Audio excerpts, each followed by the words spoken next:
everyone, welcome back to the channel.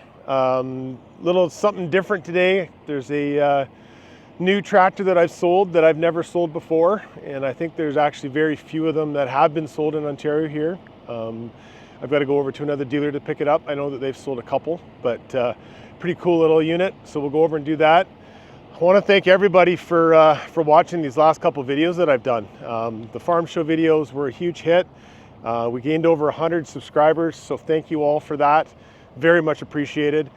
We're 11 away from hitting 1,000. So if you enjoy this video, hit the like button, hit that subscribe button, and let's see if we can't get to 1,000 views before the end of the weekend here, which would be amazing. So anyways, I'm hopping in the 450. It's about an hour drive over to where we're going. I'll take you along and show you what we're grabbing, and when we get back, we'll do a walk around and show you a little bit more about this little tractor we just sold.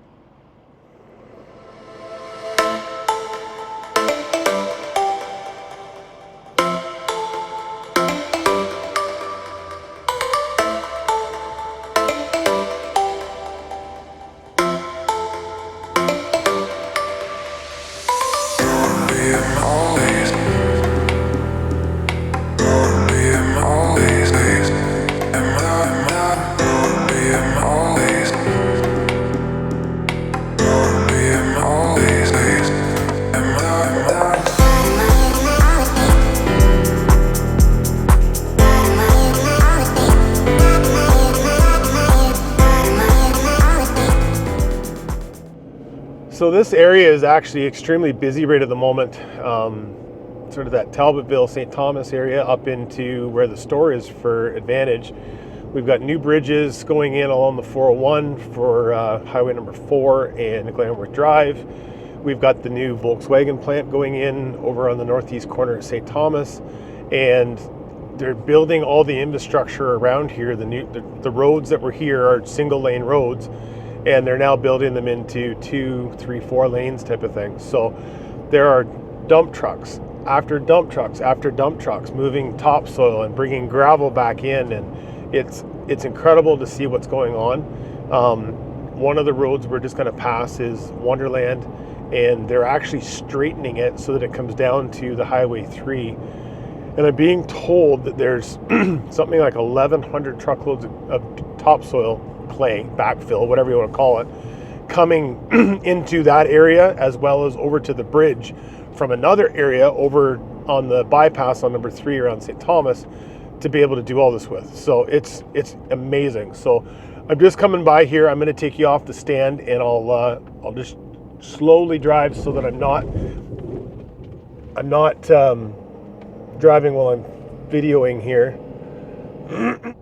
So you can see all that road building they're doing there. Okay, got you back on the stand now. So anyways, that's one of them. I'll show you when we get up here. We're going to hit the Highway 3 extension to do stuff.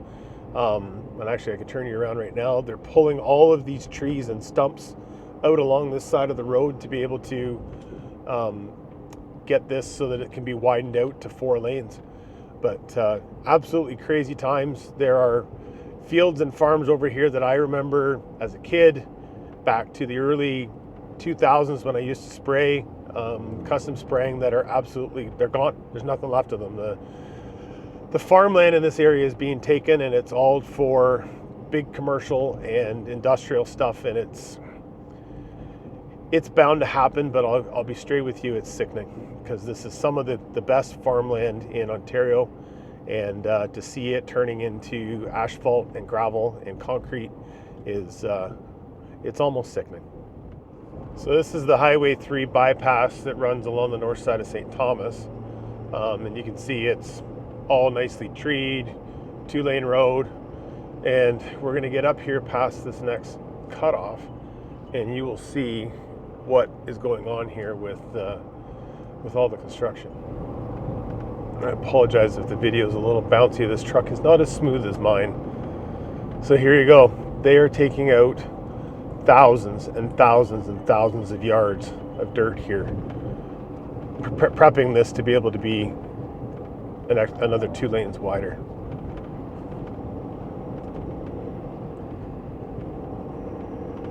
Absolutely amazing.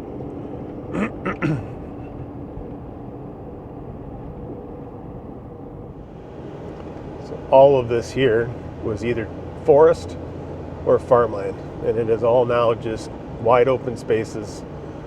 They move dirt from one spot to another, and it truly is crazy what is being done for this plant.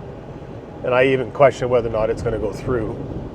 But nonetheless, this is what St. Thomas is faced with right now. I got one more little thing I'm going to show you. They put a new roundabout that looks like it's sort of going to go into the main entrance.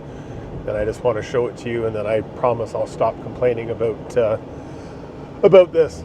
All right, so we're just going through the first roundabout here. This is Highbury, and we're going to get onto 52 Highway, which is Ron McNeil line running east and west. And as you can tell, this is right on the edge of the town. Very, very much a major agricultural area. As said before, this used to be all agricultural land here on the right-hand side. And we've now gone and put a roundabout in just after the railroad tracks here that looks like it's going to be the new main entrance into the battery plant. Okay, roundabouts. They seem to work not terribly. They usually don't build them big enough, especially for transport trucks and for other equipment. But look at this. They've gone and made this thing so small, you can see a transport truck trying to weave its way through here. Can you imagine trying to get a combine or a tractor with a planter or anything around this silly small roundabout just to be a main entrance into the battery plant? Absolute gorgeous day for a drive.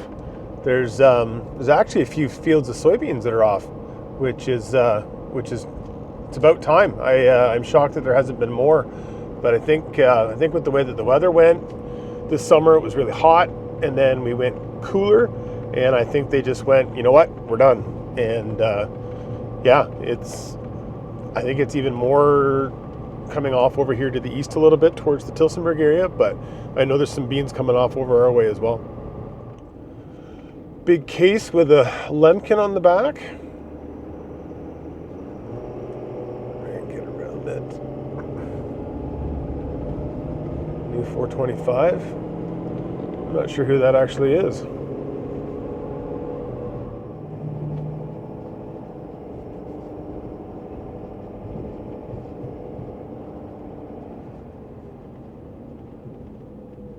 And here we are. Welcome to Days. Not quite sure where this tractor is, but we'll just park off to the side here and go find out. All right, so I'm all loaded up. I didn't want to do too much recording over here in their yard, but I've got the unit on the back there, you can see, so I'll do a bit more of a review when we get back to the shop. So be back there in about an hour. I'll show you what we got.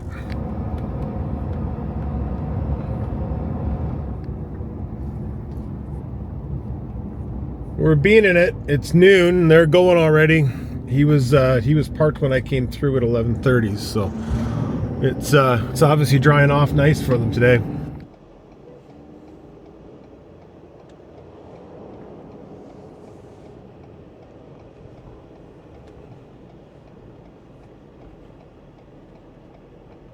Okay, we made it. We're back in the yard.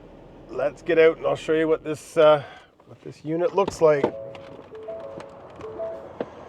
So this is the first orchard tractor that I have sold. This is a 211F, and it will be going over to the Melbourne area to be working on a cedar tree farm. So he came to me probably a month ago now. I was looking at a couple of other different colors. Someone, I think his father, recommended maybe coming over and looking at the Fendt. I didn't have one sitting here, but I had the 211 that was sitting over here with the loader tractor, a little bit bigger standard frame tractor. So I let him drive it so he could see the differences, and he quickly started to realize that there were significant differences between the other tractors that he was looking at. So then I invited him up to the farm show, and he came up, and this actual tractor from Days, where we just picked it up, was sitting there as part of our display, and he couldn't believe what we were offering him for it. And yeah, we ended up 2 days ago, we ended up signing the deal, and everything's good. So I have to put in a request for transfer, so we did that So that's why I went over and picked it up here today. And it'll be back here now. We'll unload this, take it around the back, get Harrison to do a quick PDI on it. And then first of the week, we'll be delivering this to him, and we'll be able to see what he's actually going to do with it there with his cedar tree farm. So I'm going to unload this, and then I'll do a little quick walk around on this for you so you can see what's going on with this tractor.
Everything's cleaned up, truck's put away, so let's go around this bad boy.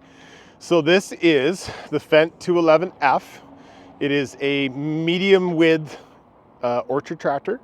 There is a V, which is very narrow, and then there's a regular P, which is a little bit wider.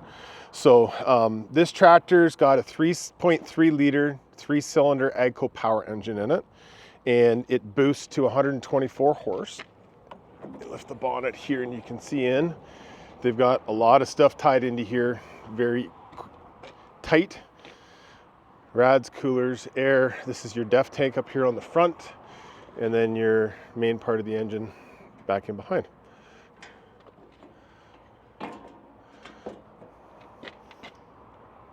So it's amazing how tight they can get stuff put in here for this.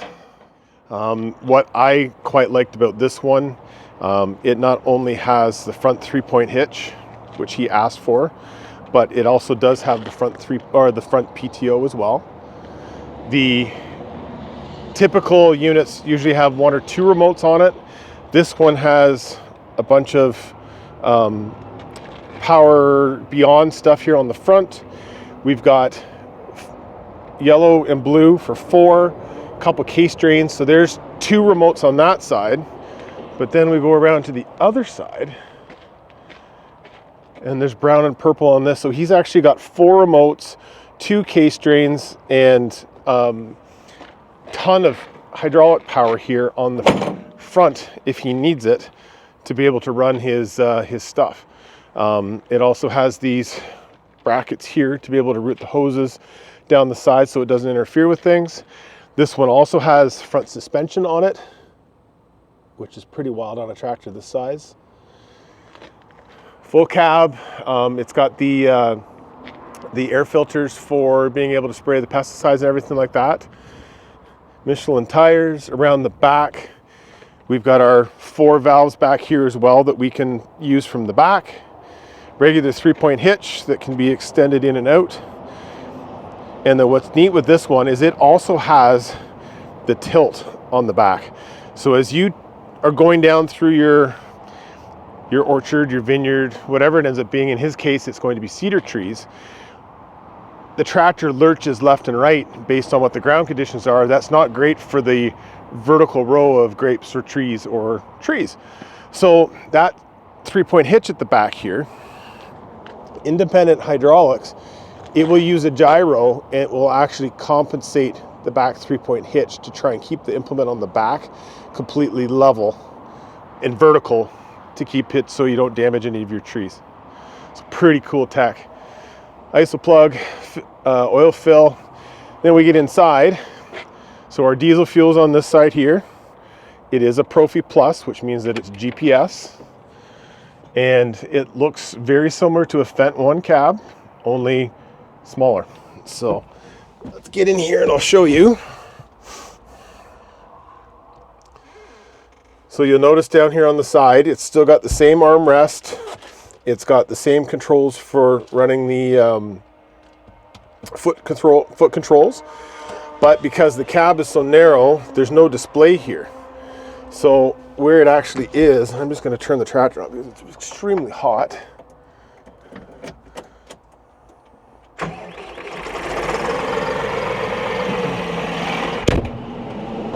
Is we've got the front display like normal, but our Fendt display is now in the roof.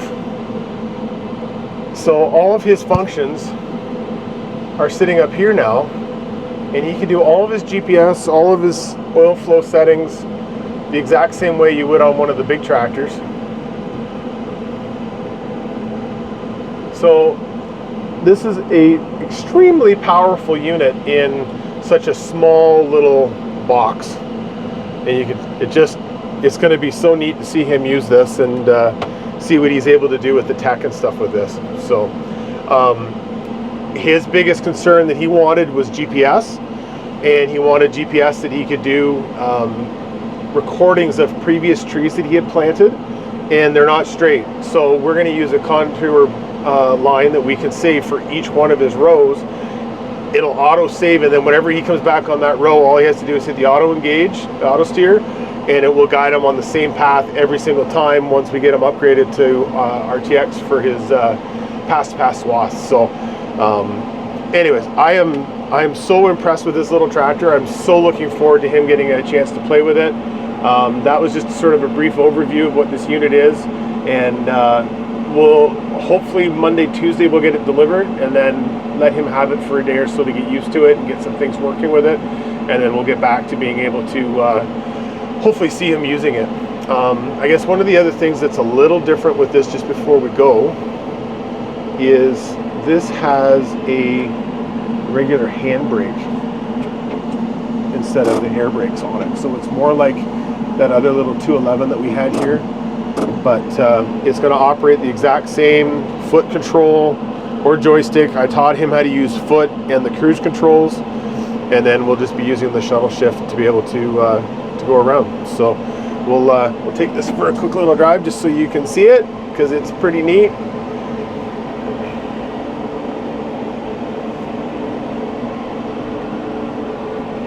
And it turns quite tight, just even with the narrow width, they need to have it so that it will turn tight in these orchards and stuff. So it turns very impressive.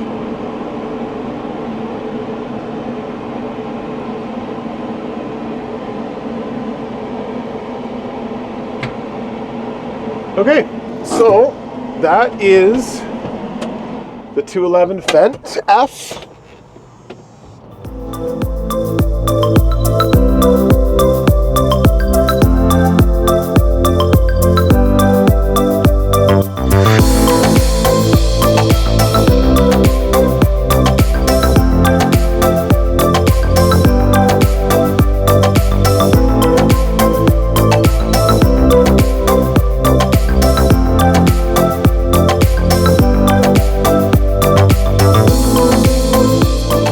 Power in a little box. So pretty cool. Anyways, I want to say thank you again to everyone that's watching these videos. It is so fun making them. I'm glad that everybody enjoyed the Outdoor Farm Show. We had 11,000 views in 4 days on that video, which is the biggest I've ever had in that amount of time. I've got a couple other ones that have reached up over 25 or 30,000, but it's taken 4 or 5 years to get there. So everyone that's watching, thank you. If you're watching and you're not subscribed, Smash that like button, hit that subscribe button. Let's get to 1,000 this weekend. It would mean a lot to me that all this effort has actually been worth it to get to this point. So, so anyways, 211 Fendt. Looking forward to seeing it in the field here in the next week, and really appreciate everybody watching. So I'll see you on the next one. Thanks.